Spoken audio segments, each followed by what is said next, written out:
Hello everybody, welcome back to the Sporting Fix. Great to have you with us. It is episode 6 and you're lucky to be with us today. You're in for a treat. We've got a lot to cover today. What a week of football and sport we had on offer.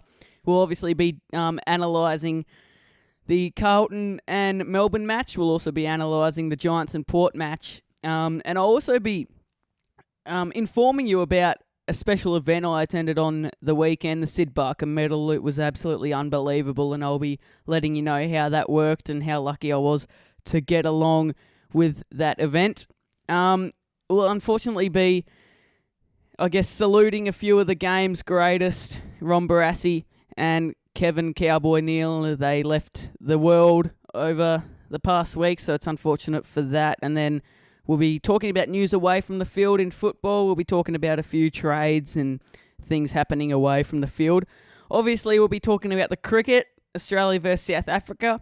Unfortunately for Australia, they couldn't get the cookies, but we'll get to that later. And then, of course, news in cricket away from the field. So there is a ton to cover. We are in for a treat. I hope you enjoy your listen, and let's get straight into it. We started off with a Friday night blockbuster between Melbourne and Carlton. It was the Blues that reigned supreme by 2 points. But what a game of football.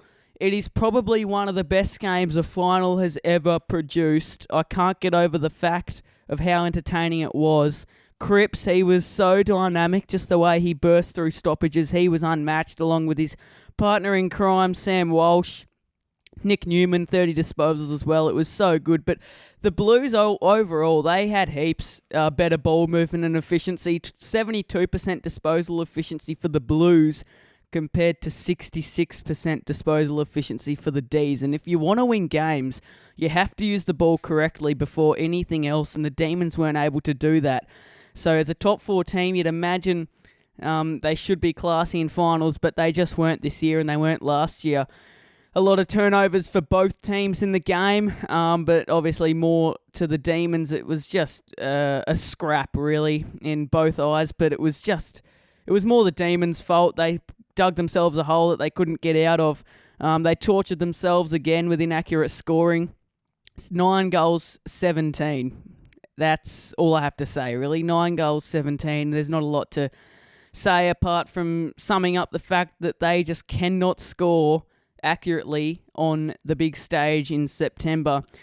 But on a good note, the Blues, they are in a prelim final for the first time since 2000. And I have a feeling just the game, it was a mirror image of their year. You know, they started terribly, they started disappointingly, but then the comeback that everyone has been anticipating. No other team has been able to come back in a season like the Blues, and they did that in the match. They started off terribly, they crawled their way back, and that just sums up the season that they've had. 12 months, it's a long time in footy. Obviously heartbreak last year, and now it's absolute scenes, but what a spectacle it was. What an absolute spectacle. The Blues fans rising and singing as one. They were as loyal as they've come. They've been through heartache. They're now enjoying the best of the best. And I just want to reiterate and show everyone the final siren and how the Blues just sung as one. They celebrated as one. Let's just relive these moments. A great final that will be always remembered.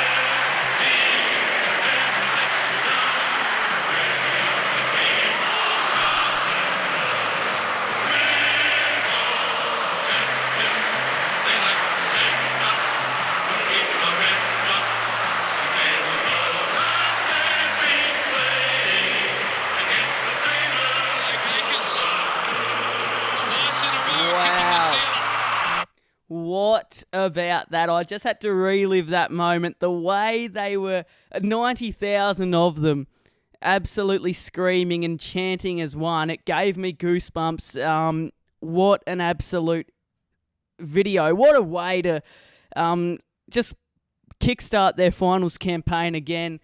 They've experienced suffering, they've experienced pain, and they've endured years and years of defeat, but now they're going to experience a prelim final. You know, what do they say? You've got to experience the bad times to embrace the good, and have the Carlton Blues experienced any more pain over the past decade than they have? And now they're enjoying what they deserve. A prelim final against the Lions. It will be a spectacle. And I said that Melbourne, they'll go out in straight sets, and they did. They're not a quality team in my eyes. They are far from quality. They just don't change, you know. They won't be close to winning a premiership if they continue like they are right now. They've really got to step up their game. They're only getting worse and worse. The only way they could, I guess, continue their dominance and try and get themselves on the silverware is if the draft team and everyone, the managers, just say, all right, see you later, you don't deserve to be in the team, and we'll get someone else who's good, because that's the only way they're going to go and win a premiership. There's no way with this team that they have that they're going to hold the cup at the end of September. I just can't see it happening. It's just the little things that Melbourne did that they had to, nail, which they didn't. The handballs, the kicks, the blazing away. They just can't be doing that stuff on the big stage. But it was just the most phenomenal turnaround you'll ever see in a Carlton's eyes. It's good for Carlton now because they aren't relying on Cripps. They aren't relying on Walsh. They aren't relying on Charlie Curnow. Everyone is doing their job, like Akers, who kicked the winning goal, like Newman. This Blues side is a whole lot different. For years and years, they've been relying on certain players, and you can't do that if you want to be threatening in September, and they aren't. They're relying on nobody. Everyone's doing their job. That's why they're winning. And that's why they're in a prelim final, and it'll be interesting to see how they go against Brisbane. Walsh, 34 disposals and 2 goals. I can't get plus the bloke. You can't mention this game without talking about how he played. But I go back to the undisciplined acts. They were just everywhere for Melbourne. Cozzy, Clayton, Sparrow. You're giving away 50-metre penalties and just unsociable acts that just shouldn't be on a football field. Is it Simon Goodwin's influence that he's having on the group, the mindset? Because I've never seen Cozzy, I've never seen Clayton Oliver just not think. I don't know what it is, whether it was just finals fever, but it was just not good. You look back on the game and you just feel like, boy, Melbourne, they are in all sorts. They go out in straight sets for the second year in a row. It's not a good time to be a D's supporter. And if I have a look back at the season that the D's had, do I think it was a failed season? Bloody oath I do. It was a failed season. To finish top 4, to go out in straight sets 2 years in a row, they are wasting a perfectly good opportunity to win multiple premierships. It doesn't come around often, and you have to take every opportunity, and they just aren't. They've finished top 4. They've finished finals so many times in a row, and they're just wasting an opportunity. They've only won in 2021, but you've got to do more than that. You talk about your Geelongs, you talk about your Richmonds, the dynasties that they produce. They make every opportunity count. Richmond, they won in 2017, they won in 2019, they won in 2020. So they have a small gap, but they make the most of it, and Melbourne are not doing that. So it's almost getting to a point where it's just not going to be accepted at all in the future. So Carlton on their way to the Brisbane, Melbourne out. They're going to have to get back to pre-season and try to do something that does change the way they play. And we'll get to the Giants and Port game. Wow, I didn't know who to pick previously. I thought Port were going to win, but then I did say that the Giants, they could easily be sniffing a prelim final, and they are they're not sniffing a prelim final, they are physically in the presence of a prelim final. It's good to see the orange tsunami, they call them, in full flow, and they are wiping out every town that pretty much comes their way. It's a full tsunami, and it's wiping out the whole planet.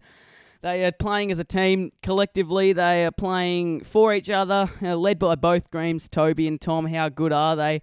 It just has to be said, they win the way they win is just around the ball. They had 16 more clearances than Port. It does have to be said, Port Adelaide, they were mank. The fumbles were, whereas Giants were the opposite. The fumbles that Port Adelaide had were so ever-present. Everywhere you looked, there was a fumble, there wasn't a clean possession, and that just puts more and more pressure on the ball getter. But then the Giants were the complete opposite. When you're a clean team, when you're a good attacking team, wins come a lot more often and a lot more easier. And I wouldn't say that game was easy, but it was certainly achievable in the Giants' eyes. But when the ball was in dispute, the Giants pounced. They just wanted the ball more than Port Adelaide. It has to be said, though, when you're in finals, you have to take your chances. Port Adelaide, 9 goals, 16. Similar to Melbourne, just a little bit more accurate. But they had 11 shots on goal in the last quarter. 11 shots on goal, that is a lot. They only kicked 1 goal from that, and they kicked 9 points, and one of them was out on the full. If you want to win games, yes, you've got to do stuff in the defensive area, in the midfield area, but it's up to the forwards. You do all the work to get inside the forward 50, and it's up to your forwards to finish it all off, and they didn't.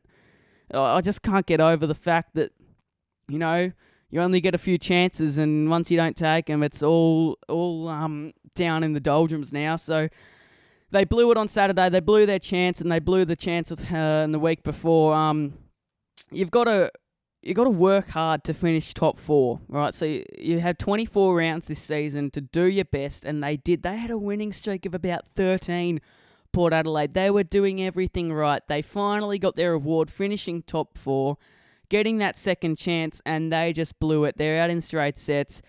It's disappointing as a Port Adelaide fan. Any Port Adelaide fans out there, it is disappointing because you work so hard, and then when the time finally comes, you don't take it. But Collingwood, they'll be thinking they're in for a big challenge against the Orange Tsunami. They'll be thinking it's not going to be a walk in a park at all. If there's any team you don't want to be versing right now, it is the Giants. It's as simple as that. They finished 7th, but they are playing like a top 4 team, and they are on absolute fire. They are white hot at the moment leading in to the prelim final, and if you want to be in form, it's going to be now, and the Giants are well and truly in form. But it's not only that, it's the great names. It's the great names that are in great form. You talk about your Cornelios, you talk about your Greens, you talk about everyone that produces performances like that. 33 disposals for Whitfield, 30 for Cornelio, 29 for Green,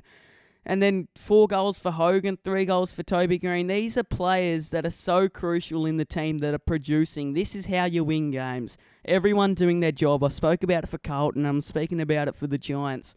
It is as good as it gets. And the Port, they just couldn't cope with the irrepressible force of the Giants. There's no better name to describe the Giants than an Orange Tsunami. They are so forceful. They are so pressurised. They just take it up to every team, and they are as good as they get at the moment. They'll take it up to the Pies this week without a doubt if they keep this up. And I would not actually bet my house on it if the Pies lose. Obviously, they're in the box seat to make finals and to win the game, but just the way the Giants are playing right now, I don't think, out of all the teams available left, so you've got Carlton, you've got Brisbane, you've got Collingwood, and you've got the Giants. If I was Collingwood, the last team I'd want to verse out of those 4 would be the Giants. I would rather verse the Brisbane Lions than the Giants at the moment. I just can't get over the fact that they are so dangerous right now. And if they beat the Pies next week and book themselves the grand final ticket, it will be the biggest comeback in history, the biggest run in finals you'll ever see. They finish 7th, and if they do beat the Pies, which is going to be a massive task, and they make the finals, everyone will be behind them. I saw on an Instagram page, most people want the Giants to go all the way, and the more and more I see this team play, the more and more I get excited, and they're just such a good team to watch. Cornelio, he was elite, just the ability to use the ball. Everything that they did was just so good. So the Giants, they'll be confident, they'll be up and about, and it's going to be a massive anticipating prelim finals, 2 prelim finals ahead, and we'll get to the preview of that soon. But I just want to talk about moving away from football, but staying, I guess, I went to an event, right? So I went to an event, Syd Barker Medal, so the North Melbourne Best and Fairest. I was extremely lucky enough to attend this event, and it was just absolutely unbelievable, so unbelievable. The players, they're so down to earth, they're willing to talk, and it was just such a good thing to be a part of. You get to talk to players, and they just give up their time. Nick Larkey, he's going to be the next captain. I just can tell he's going to be the next captain of North Melbourne. I could bet my house on it. Just the way he speaks and holds himself is just unmatched. The way he has time for everyone. You know, he's such a good forward. He's such a good player. But he doesn't let that get ahead of himself. He really just, he's down to earth. Whoever comes his way, he'll shake his hand, he'll get a photo, he'll talk to them and get to know them. It's as good as it gets. Harry Sheasel, he's as good as they come. Just the way he spoke. He's 18 years of age, and he speaks as if he's been in the system for 10 years, and he plays as if he's been in the AFL for a decade as well. But he was talking about the media and how that's a sort of a challenge for him, and that is completely fair enough. He's 18 years old. He tore the game to shreds. He won the Rising Star. He won his club's Best and Fairest. You couldn't have dreamt of a better debut season in my eyes, and I don't think anyone else could. So of course there's going to be media for him, and it is a big challenge for an 18-year-old coming from local footy and just being swarmed by paparazzi. And he explained that on the night about how challenging it is, but how he's got a lot of people around him that just really helps him to keep his feet, get down to earth, and really just accept that. And he's got a cool head, and he's a very good person as well. I was speaking to Ben Cunnington and Hugh Greenwood, and I mean, I was talking to a lot of people, but it was a real eye-opening experience. Just the way they're willing to speak.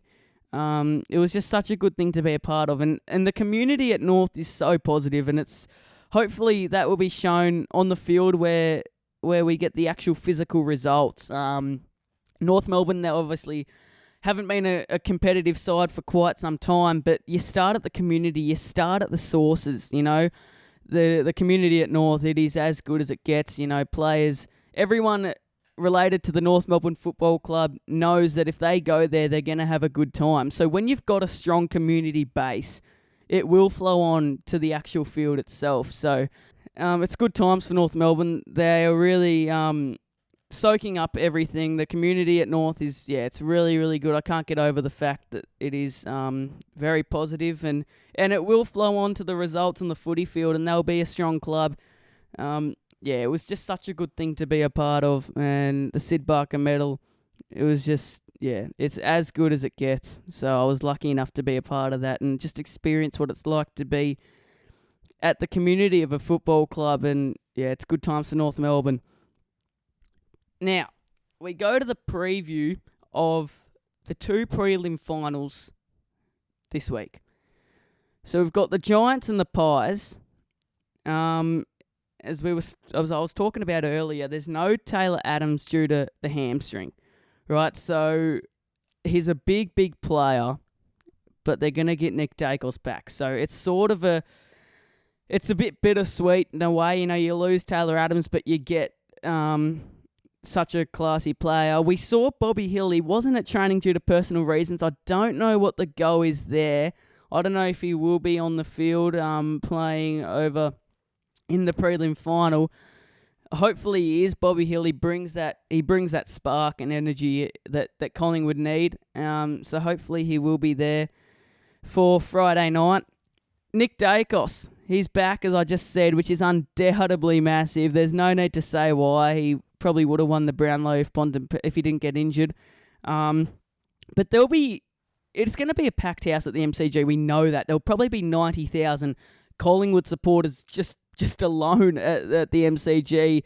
And there'll probably be about 95,000 people there, and only 5,000 will probably be the Giants. So it's going to be very tough for them. The energy that will be created at the G is going to be traumatizing for the Giants. I feel like the Pies will get the job done.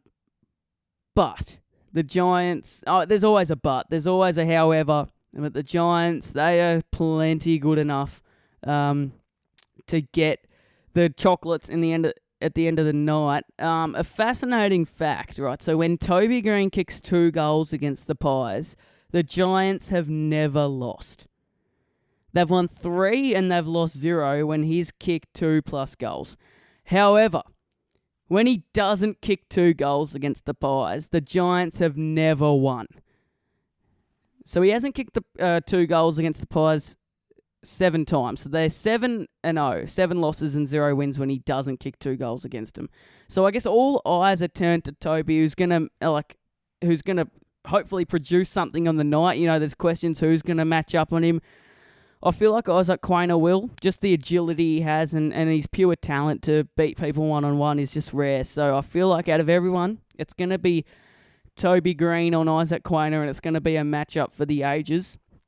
I feel like Collingwood get the job done by, probably about 15-odd points. I don't think it'll be a thumping, but it's going to be an absolute thriller, and I can't wait to go there. And now we go to the other match. So Brisbane and Carlton on Saturday night.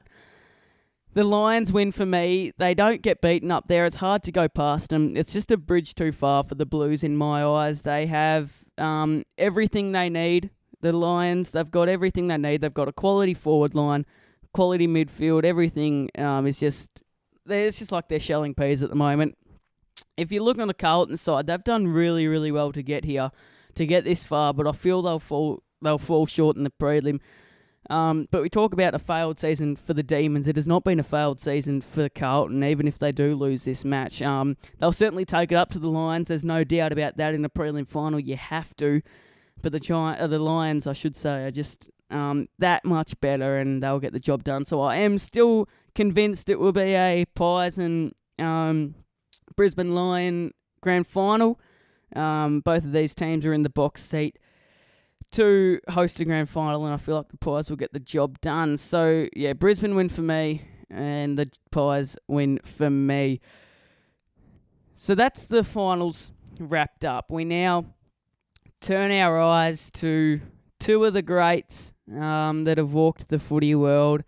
We obviously start with Ron Barassi. He was amazing for football, truly amazing. I only found out that he passed away when I was at the Syd Barker Medal, when Sonia Hood announced it. And I just felt this dark, sick feeling. It was like I had an empty stomach because the bloke did so much. What he did for the Melbourne Football Club, what he did for the North Melbourne Football Club was just extraordinary. He was as good as they come. He was larger than life. And North experienced what he had to offer when he coached them to their first premiership in 1975. There's only one Barassi. And there's been talks about him, having the Premiership Cup named after him. And I love the bloke. I love what he's done for football. But I feel like there's other things you can name him after. I feel like, they shouldn't name the cup after him because we have to acknowledge the cup rather than a person. The Premiership Cup is so prestigious. I just feel like, winning the Barassi Cup or winning the Premiership Cup, the Premiership Cup just sounds a lot better. It's a lot more better. You've got to be acknowledging the cup rather than a person. But there's other things you can name Barassi after. It's just trying to find out what. He is such a mammoth of the footballing world. And what he's done for football has just been extraordinary. These speeches that have been uncovered in the archives, it just gives you goosebumps. And you just wish a few coaches are like him to this current day. So Vale, Ron Barassi, and of course, the last man, the one that also unfortunately passed away this week, was Kevin Cowboy Neal. I don't know a lot about him. I've heard that a lot of people actually didn't know his first name was Kevin because they just called him Cowboy Neal. I know he played for St Kilda. I think he was a forward. He seemed like he was a big player for the Saints and a big part of the club. So I guess just sending our condolences to the Barassi family and the Neal family as they go through a tough time throughout the week. So it's a sad day or sad week for football. But hopefully that can turn when we cast our eyes to the prelim final this week. News away from the field of the football field. So we've got Grundy a requested trade to the Swans. This is absolutely necessary because he got 0 game time this year and he is as good as they come. So Melbourne paid him $700,000 and they didn't even use him in the finals, not to mention the whole season, I should say. He's such a classy ruckman. I don't know what their theory was, bringing him to the club to line up against Gawn. The poor bloke's been spending his ass at the VFL, absolutely tearing him to shreds and not even getting a chance to play in the AFL. I feel sorry for the bloke, so I really hope he does. Yeah, he will go to the Swans, and I really hope he gets some game time, which he will. It's crucial he goes somewhere else because whoever he goes to, they will use him. Currently, he's a year older, and unfortunately, we had a year less seeing Brodie Grundy walk the field, so it will be the Swans, obviously, and hopefully he can produce something because footy is obviously better when Brodie Grundy is on the field. Unfortunately, he obviously wasn't this year, which is a shame. But yeah, Grundy the Swans, and I'm excited to see him on the field next year. And then on another note, Dylan Stephens from the Swans has requested a trade to North Melbourne. So they'll probably use him as a winger with Bailey Scott on a 4-year deal. It's a steal. It's an absolute steal in every way. It's a steal because North Melbourne have been searching for a winger to partner up with Bailey Scott, and they finally have one. He didn't really have an impact at the Swans, but I feel as if he will, especially the fact that he's on a long deal. Hopefully North can utilise him as they wish. For him to line up on the other side of the wing with Bailey Scott will be crucial, and hopefully he can have a big impact at Arden Street, and hopefully North will increase their chances at getting that Premiership Cup, and that's just one little step forward using Dylan Stephens as a winger. Brendan Zerk-Thatcher from the Bombers has requested a trade to Port Adelaide. I feel that will be good for him because he hadn't really made an impact for the Dons at the top level. We know he's a defender, but we haven't seen the best of him, and hopefully Ken Hinkley and the Power team can produce the best out of him so he can be a threat in the future. He's had some good moments. Obviously, he's had some bad moments too, so hopefully Port Adelaide can really produce something out of him so he can really access his best form at the top level in South Australia. Lastly, Oleg Markov. So Markov from the Collingwood Magpies have been awarded with a 1-year extension with the Pies after a very, very quality season. He bloody deserves it. He has worked his butt off for the whole year, and I was more surprised, and I guess he sort of caught my attention due to his run and his endurance. He is so elite. His two-way running, he deserves this year extension as much as anyone, and he'll feel confident moving into next year with trust in the Pies. Hopefully he can even better further his game in a positive manner and try and, improve himself and his team into the future. And then lastly, West Coast Eagles, they've dumped 5 players. So they've dumped Xavier O'Neill, Greg Clark, Isaiah Winder, Sam Petreski-Seaton and Connor West. So good luck to those boys in the future. The Eagles clearing out their list to try to be somewhat competitive. I was a bit surprised with Greg Clark and Sam Petreski-Seaton being axed. I feel like Clark wasn't really given a chance, and Petreski-Seaton has some talent. It was more whether the coaches could use him and put him on in a position where he can really flourish. He was solid for Carlton. That's why West Coast picked him up. But now they've just dumped him. So that just really goes to show how the West Coast, they wasted him. They wasted a lot of him. Picking him up from Carlton, then just dumping him isn't a really good look. So hopefully some team can get their greasy mitts on him, and hopefully he can flourish at another club, whether it'll be this year or in the future. It's just a bit of a shame for those players, and hopefully they can get back to AFL level very, very quickly. So that's half an hour of football. we'll now move to another sport, Australia and South Africa in the cricket. I was watching a part of this last ODI, but before we get to all the ODIs, I want to mention the series. It was a complete turnaround from South Africa. It was a real embarrassing note to end for Australia. The South Africans, they really shocked the Aussies. It just goes to show that no Smith and no Head means no Australia.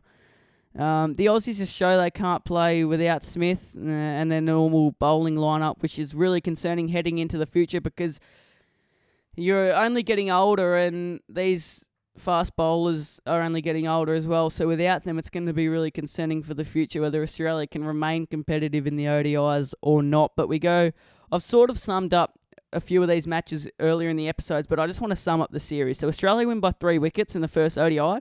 They win by 123 runs in the second ODI, and this is where I'm starting to think, yeah, we're bloody competitive. We're going to take it up, and we could easily go for a clean sweep. This is good confidence heading into the World Cup, I should say. So they were 2-0.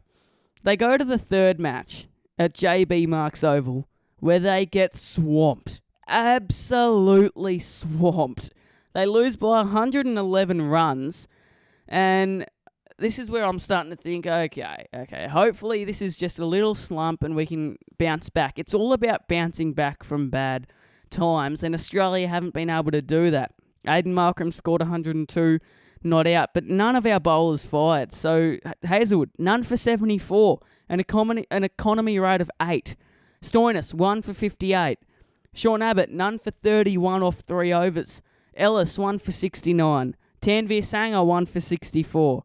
And Head was the only half-decent one, 2 for 39. But most of these bowlers are not picking up wickets, and they are just conceding so many runs. This is why Australia are low on confidence, because they don't change in a sense. And they then repeated they came out to bat, and it was only Warner that got 78 that was really a standout, and he got run out. So that just goes to show how Australia played in that third match. And now we go to the fourth ODI, where we got absolutely disintegrated by 164 runs. So South Africa scored 416, very, very disappointing in Australia's eyes, only losing 5 wickets. So Klassen got 174 and Miller 82 not out. And we go to the bowlers, and Adam Zampa 0 for 113 with an economy rate of 11. You go to Nathan Ellis, 1 for 79. Stoinis, 1 for 81. Nisa, 1 for 59. Again, they're not producing wickets, and they're conceding as many runs as you could possibly imagine. We go to the fifth ODI, the one that decides who wins the series. And Australia, I was watching this match. Australia, they got off to a half-decent start. You know, they produced the wicket due to a run-out from Labuschagne of Temba Bavuma, and they were 1 for 3. And at one stage, they were 4 for 103 off 23 overs, and I was thinking, all right, this is a solid start. But then, nope. Enter David Miller, enter Aiden Markram, 63 for Miller, 93 for Markram. And again, you go to Nisa, none for 60, 1 for 59 for Green. I mean, it just doesn't change. And then we get rolled for 193 with only Mitch Marsh firing with 71. So, the Aussies, they just show they can't play cricket without their normal bowling lineup. The losses were tragic. So obviously when Australia lost, they lost by substantial amounts, 111 runs, 164 runs, and of course 122 runs. But it just gets from bad to worse for the Aussies, because the head injury means, you know, who's going to replace him? It would have to be Marnus Labuschagne. He was the leading run scorer. But it's more the way Australia are going, they're probably going to pick some useless hack from bloody whoop, because it just doesn't seem like anything is going right in the Aussies' mind. Obviously, they'll have to pick Labuschagne. He was the most run scorer out of the whole series, 283, and then second was Klassen with 243. But you look at the series and you think, oh my goodness, how can you choke a lead of 2-0 and just lose the series? I just cannot believe it. Australia, they're known for being classy at cricket. They certainly weren't then, so it's a shame. Hopefully they can produce some sort of miracle in the World Cup, but after that demolition, I don't think they'll even get near holding up the trophy at the end. So it's a shame for them. And now, cricket news away from the field. Ben Dixon is signed with the Renegades. He's a young gun. He actually is fresh off 167 off 83 in Australia's under-19. So that's big for the Renegades. They've got Quinton de Kock as a keeper, and now they've got Ben Dixon. So they could be threatening this year. I'd not be surprised if the Renegades are very close to winning the final in the BBL. And then, I don't know, you've probably all seen the news about the Marvel Stadium rule where the ball hits the roof and it's an automatic 6. Well, that rule's been scrapped, and now the umpires determine whether it will go for 6 or not. So if it hits the roof, from now on, the umpires will determine whether that ball was going for 6 or not. I feel like it just creates more grey area in my eyes. I don't know how the hell they're going to determine whether it will go for 6 or not, but it doesn't happen often anyway that the ball hits the roof. It'll be interesting to see how that rule goes. I feel like it's not a very good one at all. They could at least change it into something that is a bit more realistic, but it is what it is. I don't even know if we'll see the ball hit the roof at the end of the season. Anyway, that's that for episode 6. We've covered a bit. We've covered the recap of the semi-finals. We've previewed the prelim finals. We've talked about news away from the Oval. We've talked about the Syd Barker Medal. We've acknowledged the lives of Ron Barassi and Kevin Cowboy Neal. And then obviously we've talked about the cricket. Obviously the Aussies losing, and then the cricket news away from the field. So there was a lot to cover. It's a bit of a longer episode. I guess it makes up for the last episode that was a bit shorter. Thank you everyone for listening. I hope you had a good listen, and I'll see you next week.